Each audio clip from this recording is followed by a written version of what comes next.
안녕하십니까. 법무법인 늘품 식탐크루즈 최지혁 변호사 다시 찾아뵙게 되었습니다. 자, 오늘 회차에서는 좀 진지한 주제로 말씀드리려고 하는데요. 이혼 이후에 별거하느냐, 이혼 전에부터 별거하느냐, 이혼 전부터 별거하는 사례가 굉장히 많습니다.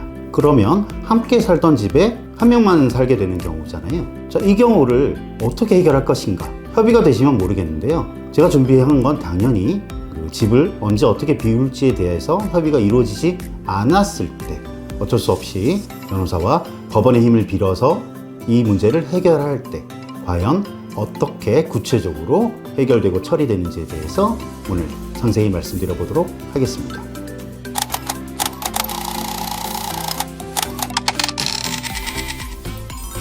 자, 저는 모든 의뢰인, 가난아기를 키우는 부부 혹은 황혼이혼 관계없이 소송을 시작하시기 전에 별거를 먼저 하시면 좋겠다는 말씀을 강력하게 말씀드리는데요. 이런 정보가 있습니다. 집을 먼저 나가면 가출로 간주되어 불리하게 작용합니다. 허위 정보입니다. 절대 현혹되지 마십시오. 재판부에서는 오히려 별거를 강력히 권고합니다. 이혼을 먼저 결심한 한쪽 당사자, 편의상 아내라고 해보겠습니다. 아내분이 도저히 견디지 못하고 집을 놨습니다. 자, 그러면 집에 남아있는 이 남편 소송 절차는 소송 절차인데 법원에서는 언제 나가라, 언제 퇴거해라 라는 어떠한 명령을 내리진 않습니다. 자, 또 하나 더, 집에서 나갈 생각이 없는 상대방 배우자를 내보내는 방법 또한 없습니다. 예외적으로 극심한 가정폭력 사태가 되어 있을 때 그런 경우를 제외하고는, 그러나 그것은 너무 예외적인 경우이기 때문에 오늘은 논하지 않겠습니다. 즉, 상대방 배우자를 당신 나가세요 라고 하는 제도는 없다는 뜻이죠. 그럼 본인이 나가서 자유로운 상황에서 소송 절차를 진행할 수 있게 됩니다. 그렇다면 소송 절차는 진행되는데 법원에서는 언제 나가라는 말이 없다. 또한 재판부는 크게 쟁점을 하지 않지만 양측 대리인인 양 변호사들은 이 부분을 굉장히 중요하게 생각합니다. 왜냐하면 판사님들이 판결문 내리시는 것과 이 집을 어떻게 해결하고 어떻게 처리하는지는 별개의 문제이기 때문입니다. 자, 그래서 보통은 50% 이상의 사건이 조정 절차로 마무리됩니다. 무슨 뜻인고 하니, 판결로 갔을 때는 판사님께서 언제까지 이 집을 비워라 라는 판결문을 내리지 않습니다. 이런 판결은 부동산 임대인, 임차인 사이에 내려지는 부동산 퇴거 및 명도 판결이겠죠. 그러나 이혼 판결에서는 그러한 명도 판결을 내리지 않습니다.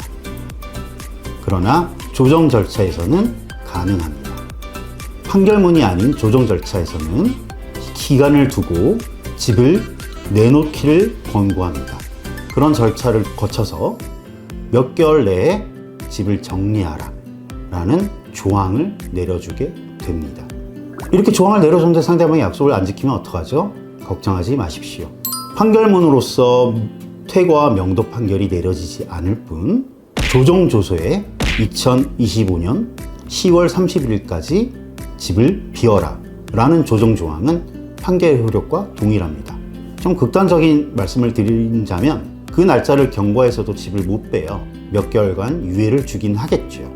그러나 가만 보니 상대방 배우자 이 집을 비울 생각이 없어 보여요. 그럴 때는 법원에 강제 집행을 신청하게 됩니다. 때문에 집에서 버티고자 하는 분들은 거의 없긴 합니다. 왜냐? 그분들도 당신 대리인, 변호사가 있으시기 때문에 빨리 이사를 준비하시는 게 좋겠습니다 라고 이제 자문을 하겠죠. 이런 경우를 대비해서 날짜 경과 이후에도 퇴거하고 명도하지 않을 경우 월 얼마씩을 배상하라라는 조항도 경험이 있습니다.